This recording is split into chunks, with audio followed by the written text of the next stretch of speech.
আমি এখন যে ঘটনাটি শেয়ার করতে যাচ্ছি সেটা এক রিকশাওয়ালার কাছ থেকে শোনা।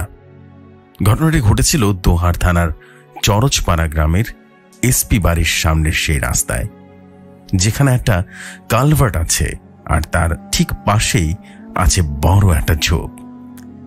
যে জায়গায় আরো একটি ঘটনা আমি এর আগেও সবার সাথে শেয়ার করেছি, এখন আমি সেই জায়গায় আরো একটি ভয়ঙ্কর ঘটনা সম্পর্কে আপনাদের বলতে যাচ্ছি।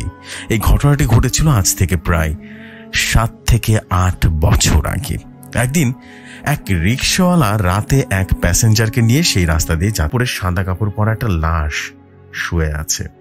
এরপর তারা দুজনেই রিকশা থেকে নেমে লাশটির কাছে যায়। তারা দুজনেই অবাক হয়ে গেল, এত রাতে এখানে একটা লাশ কে রেখে গেল। লোকটি রিকশাওয়ালাকে বলল, হয়তো কেউ লাশটাকে এখানে ফেলে রেখে গেছে, চলো আমরা লাশটাকে নিয়ে দাফনের ব্যবস্থা করি। কিন্তু রিকশাওয়ালা এতে আপত্তি জানালো। সে লোকটিকে বলল, আমাকে আমার ভাড়া দিয়ে দেন, আমি চলে যাব, আমি এসব লাশ টাশ নিয়ে যেতে পারবো না। লোকটি তাকে বলল, ঠিক আছে, তোমাকে ভাড়া 100 টাকা বেশি দেব।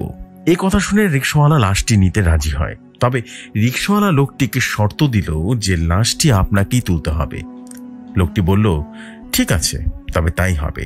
তারপর লোকটি লাশের কাছে গিয়ে মুখের কাপড় তুলতেই দেখতে পায় লাশটির চোখ খোলা, এবং চোখ খোলা অবস্থায় তাদের দিকে তাকিয়ে আছে। অর্থাৎ কেউ চোখ খোলা অবস্থায় মারা গেলে যেমনটা দেখায় ঠিক তেমনটা। এতে সে কিছুটা হলেও ভয় পেয়ে যায়।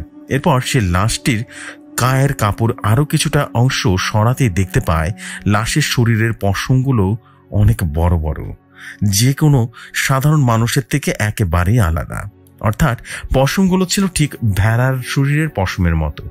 এটা দেখে লোকটি চিৎকার দিয়ে অজ্ঞান হয়ে পড়ে যায়, আর সেই রিকশাওয়ালা এক চিৎকার দিয়ে সেখান থেকে দৌড়ে চলে যায়, আরেক বাড়ির সামনে গিয়ে পড়ে। তার কথা শুনে লোকজন সেখানে যায়, কিন্তু অনেক খোঁজাখুঁজি করেও সেখানে কোনো লাশ খুঁজে পাওয়া যায়নি। এমনকি সেই লোকটিকেও সেখানে আর পাওয়া গেল না।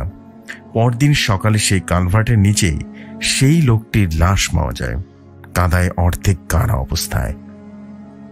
এই ছিল ঘটনা। ঘটনাটি ভালো লাগে। ঘটনা